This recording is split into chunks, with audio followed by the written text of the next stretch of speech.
are about the greatest fuckboys I've ever had the pleasure of knowing.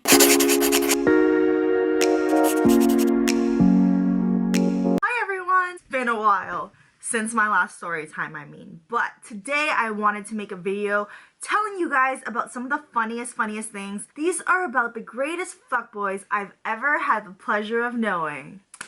So congrats if you made this video or if you're watching, because I know half of y'all that wasted my time still be checking up on me all the time, checking my LinkedIn as if I don't have LinkedIn Premium, and I can see that you're looking at me, looking at my IG story as if I don't know and I can't tell that you're looking at me, checking out my YouTube videos, and probably right now closing it as fast as you can because you're like, oh shit, bitch just caught me. Everything I say, I never say names, I never bring up like specific incidents where everyone knows where you are or who you are, but if the shoe fits. Wrote down a bunch of things on my phone that I wanted to talk about either now or in the future, because these are just like things and moments where I'm just like, damn, girl, you wild. Or like, what? So biggest fuckboy number one. I really want to like put this guy on blast, but at the same time I literally don't care enough, and it's just like eventually karma's gonna get people. Like, I don't do that job, I'm not karma, but what I can do for you is share it on the internet. Our number one story, this fuckboy from North York, Toronto. November 2016, when I was still like single, I was like going on Tinder, trying to find a man, or at least like a meal, you know, just like someone to hang out with. I swiped on this person where I recognized him, and the reason why I recognized him was because the last time I had Tinder before that, in like 2014, maybe even 2013, he was on Tinder at that same time. When that happens, I automatically feel kind of sketched out because I'm like, you've been on Tinder for like how long? I know, like during that time they could have like got off, got back on. But the thing is, it was so bizarre because his profile had the exact same pictures, and I recognized him because I was just like, who takes pictures like this? Like, you know that pose where guys are like taking it like this and then they're like, oh yeah. Yeah, so those were his pictures, and they were the same pictures when I swiped on him on 2016. When I swipe on people, it's a very casual swipe. It's not like, oh my god, this is my soulmate, like I need to meet this boy swipe. It's more just like, I'm bored, sure, swipe. And then when people start talking to me, I'm like, okay, like we're not a match, unmatch. Let's name him something similar to what his name is. Eric. So this person, Eric, and I were talking for a while, and I didn't really find him to be super interesting. He was just kind of like, and I don't know, like, he's just like, wasn't my type, but you know, I'm always down to get to know someone. So I remember he asked me out to go eat food, and you know, your girl's always down for food. But then I realized that day I had an exam because I was still like doing my post-grad shit. Like, what the fuck was I doing? Like, honestly, that was a disaster in itself. Let me know if you want a video on that experience. Remember, I had an exam the next day, and it was like starting to snow because November and Toronto, like, why? I was like, you know what, I'm just like not in the mood. I can't, like, I have to go study. Oh my god, so studious.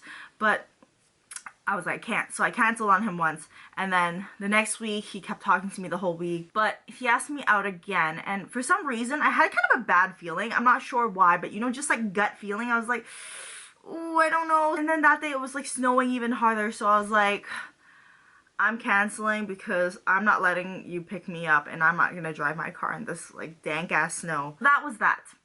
And I canceled on him again, and then eventually we just like slowly looped out and didn't talk, and I was like, okay, like bye, see ya. And fast forward 2017, last year, in December, my friend who was doing my nails at the time, she's like a nail artist, she was telling me how she had to reschedule one of our appointments because she had to go out on a date with this guy.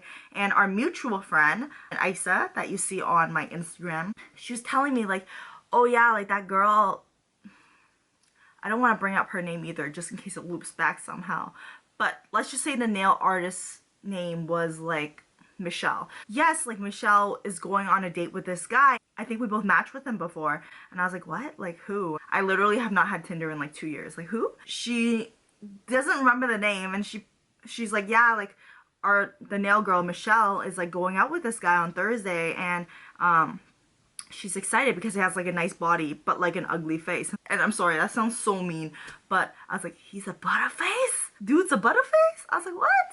she shows me this picture and I'm like, oh my god, it's that dude from like friggin' post-grad November 2016 that like I talked to and we matched and like he looked the same. Like, oh my god, and he has the same pictures again in 2017. Like, this is a year after. He has the exact same pictures. In that picture, he's very lean. He like looks like a legit bodybuilder. Like, I only eat chicken breast and protein powder every day. But his face, like, he's always, in all his photos, he's making some kind of ugly face. Like, he's like, and I swear to you, like, if I could show you the pictures, I'm not even exaggerating. Like, his face in every picture is like, hey, can you not? So I was like, oh my god, no way. And then, so I'm getting my nails done with Michelle. I was like, yo, like, this guy asked me out like 3 times. Like, he's so clingy. Like, he literally is the clingiest Tinder person I've ever met. She's like, no way, like, he's so clingy to me as well. And I'm like, yo, like, this guy will say like good morning, like good afternoon, good night, and if you reply too slow, he'll be like, why didn't you reply me? And I'm like, bitch, who is you? Michelle, who's doing my nails, is like, oh my god, he does the same thing. Like, he got mad at me because I was sleeping and I didn't reply him in time. And I'm like, bitch, you need to not go out with this guy. Like, Isa and I were curious, so we're like, no, like, just go out with him, like, do it and like let us know. And then eventually we found out that he ended up like canceling on her, or she canceled on him, something last minute that was like cancellation. So none of us have actually met this guy in person. But plot twist, why is he a fuckboy? It's not because he's clingy. No. There's nice guys out there that can be clingy. That does not make you a fuckboy. The reason why he's a fuckboy is because after a bit of social media creeping and investigation, we found out, dun dun dun, he's had a girlfriend since 2015. I knew something sketchy was up. Something is not right with this man. He's had a girlfriend since 2015, and he's been on Tinder for like 3 years after that. And he's just been like asking girls out and canceling. I don't know if like he's been actually going out with other girls. I'm sure he has, because he's been using the same fucking photo since 2013. And this poor girl, like, because I creeped him and then I creeped his girlfriend. Oh my god, I'm such a creep. So I creeped him, I creeped his girlfriend, and then I found out that he's been dating her for a long time, and they've been to like weddings and like family functions and shit. So you know that shit's serious, because you don't just bring no random mans to a wedding. So yeah, what a scumbag. And I've actually seen him at my local gym a few times, and I'm like, boy, you need to update your pictures because you'll gain weight, because you do not look like that anymore. Catfish. Cheater. Ugh. Bye, fuckboy. The second one. Oh, you guys are gonna love this. Oh my god. I so did not even want to make a video on this, but this is so fucking annoying that I had to. Let's roll up our sleeves and get this done, because this is honestly so annoying. 2 years ago, 2016, summer to like October-ish, I worked at Starbucks. I made friends with someone else who started working at Starbucks after me. During that whole time, I was just like having fun. Like, I was single, and I had this like Asian dating app called Tantan on it. And it wasn't even like for me, like, my friends just liked going on it and they played all the time, like swiping on literally every single Asian guy that exists in Toronto. If you're in the greater Toronto area and you've matched with me on Tantan, I'm so sorry, that was not me. To the point where there's literally no one else I can swipe on Tantan. It's just like constantly refreshing because there's no other people. I matched with so many people that I didn't even like really check the app, because half the people on Tantan are not like, they're not my kind of Asian. They're the kind of Asian where they don't really, let's just say, crazy rich Asians, okay? That kind of Asian. Fob, not my type. I never really checked my messages or notifications on this at all, because it literally did not matter to me. Apparently, I matched with this guy named Joe. Let's call him Joe, okay? I matched with this guy named Joe, but I never got his notifications of him saying hi and like all that stuff. So I was like, whatever. But apparently Joe turned out to be my Starbucks friend's like close friend. So my Starbucks friend was like, hey, like, my friend Joe said he matched with you on Tantan, like, are you gonna talk to him? Like, he's single, he's cool. And he was like talking him up, buttering him up. He's like, he's an older guy, he's like got his shit together, he's really nice, he's cool, he's sarcastic piece of shit like you. Yo, like, I didn't even check it, but I'll check it. So I checked my Tantan. Okay, like, for the sake of my Starbucks friend, I will talk to Joe. So I started talking to Joe. He was okay. Like, he was a very like kind of cold, dry kind of guy, and he was very opinionated and kind of like, oh, only I can be right on this subject of matter. Which for me, I'm a very open-minded person, like in all sorts of ways. I wasn't sure I was gonna get along with Joe, but Starbucks friend was like, well, like, you should go out with him, like, he's so cool. And you know, like, when a friend refers you, you're not gonna be like, no, tell your friend no. I was like, okay, like, sure, like, set us up, like, we'll go out. So he messages me, and then we're talking, and on, like, WhatsApp now, and we're talking, and then, genuinely at that time in my life, as a postgrad student, I was a very busy person. I was working 40 hours a week pretty much at Starbucks and at my other job, Yelp. I was at school full-time doing my postgrad certification, and I had to like date all these boys to like find a man. Yeah, your girl was pretty busy.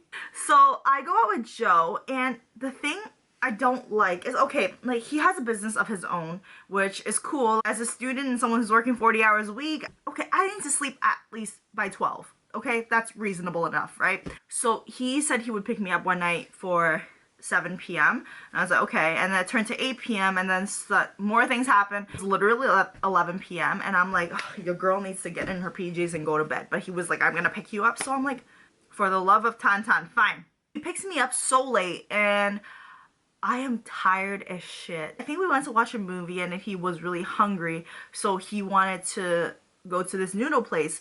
And I was vegan, so I was like, and I wasn't really hungry either because it was already like 3 a.m. and I just need sleep, not food. So I didn't really get anything. I think I got these like sweet potato patties that were like this big, like 2 of them, and that was it. The way he talked to people and interacted with people, I was not a fan. People that work in like service, I think you should give them full respect, and he definitely was so disrespectful. He's like, you don't know what I ordered? Like that. Like, you don't know your own fucking menu? That was the way he talked to people, and like, It's cool you know what you want, but you can be nice, okay? Obviously, I was turned off. I didn't like that at all, and he asked me out again a few more times, and I was not interested. Not interested. And my Starbucks friend said, come out for his birthday. We're gonna like, they have this place booked out. It's gonna be fun. It's like a restaurant bar kind of thing. So I was like, okay, cool. Like, we can go. So I went, and then I met like some of his friends, like my Starbucks friends, which are also Joe's friends. And I met this other girl there that also like got set up with him by my Starbucks friend. And like, honestly, I don't really care because it's just like, you know what, you're single, you try to find your girl. But at that point, I was no longer interested in him. I was just like, I can deal with you as a friend, but I would never date you. Clearly, she was like so much more into him than I was, but I was like, you know what, it's cool. I'm just here to have a good time. And slowly we just stopped talking, and I thought that was it. Plot twist, because this is where the fuckboy comes in and makes me so mad. I actually made another friend through my Starbucks friend. His name is Daniel. Daniel and I like started talking strictly as friends, and we became like close friends of ourselves. And he was telling me one day recently that this fucking Joe man, because he's also a mutual friend of Joe always brags about like how he got you on the chain, like you were chasing after him with this other girl, the girl that we met at like the party, and like you guys were always like fighting over him, and you wanted to like spend all time with him. And I'm like, bitch, what? Are you fucking kidding me? Like, who the... And this guy is not like a super good looking guy. He's not like, oh my god, like GQ model, like Dave Franco, let me get my pants off for you kind of guy. He's just like a regular old dude. He's obsessed with himself. I don't know who's obsessed over who, but I do remember Joe liking like 20 of my Instagram posts at one time. And let me tell you, nobody does that unless they want attention. Let me show some screenshots. And I did block out all the info I needed to block. He's saying I'm chasing after him. I literally have screenshots of here asking me out 7 different times and me making excuses. So the first one, you guys can pause this and look at it. He literally says, what are you doing tonight? Or whatever, I can't really read it backwards, but you can pause it and read it. But I say, sleeping and watching movies. Him, that's not a weekend plan. I'm like, yeah, it is. Like, it so is. And he says, you want to do something? And I didn't really like want to respond to that. So I responded the next morning. I said, oops, sorry, I just woke up. But yeah, maybe I'm getting kind of sick, so I don't know if I should leave the house or not. I don't know. But again, he's asking me to come watch a movie. And I said, with who? Because I don't know anyone, and I don't want to like get to know someone's friends and be like that girl they're dating or whatever. He says, let's do it. And he's asking me out here. He says, going for drinks and blah, blah, blah. You should come. And I like always like divert the subject to something else. This is when we first started talking and we were just chatting. I said, I love foggy drives at night or whatever lame shit I said. He's like, let's go for a cruise. And then I said, I'm still on the 401 and I need sleep when I get home, which is true. I do need sleep. That's not a lie. I said, not a night owl during the week. But if you's the right person, I can be, you know. Clearly, I did not want to go out. And he goes, days like this are criminal to waste. Like, shut the fuck up. And I said, I know, but I literally fell asleep like 4 times while I was driving. So again, diversion. November 10th, 2016. Another screenshot. Hey, do you want to go grab a bite tomorrow? Sorry, I'm working late today.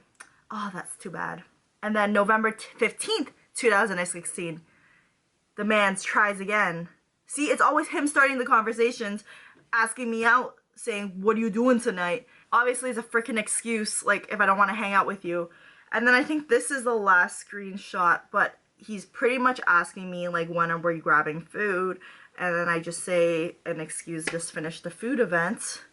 But you know, like, if you actually know me, I'm always down to eat 24/7. It doesn't matter if I just finish an all-you-can-eat buffet. I'm ready to go out again, okay? So the only reason why he turned out to be such a fuckboy is because he went around for months bragging that I was chasing after him. And I'm like, bitch, where? I need to call out this motherfucker. So yeah, that is it for my 2 fuckboy stories that I wanted to tell for so long.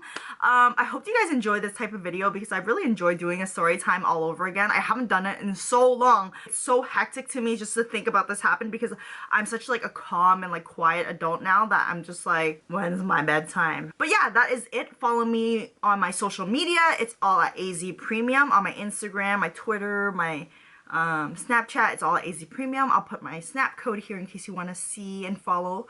But I also have a fitness Instagram where I do like powerlifting shenanigans, which I will put here, and you can follow that also. Please comment down below what you think of these situations because they are just insane to me. And if you would like to see more videos like this, I would love to do them.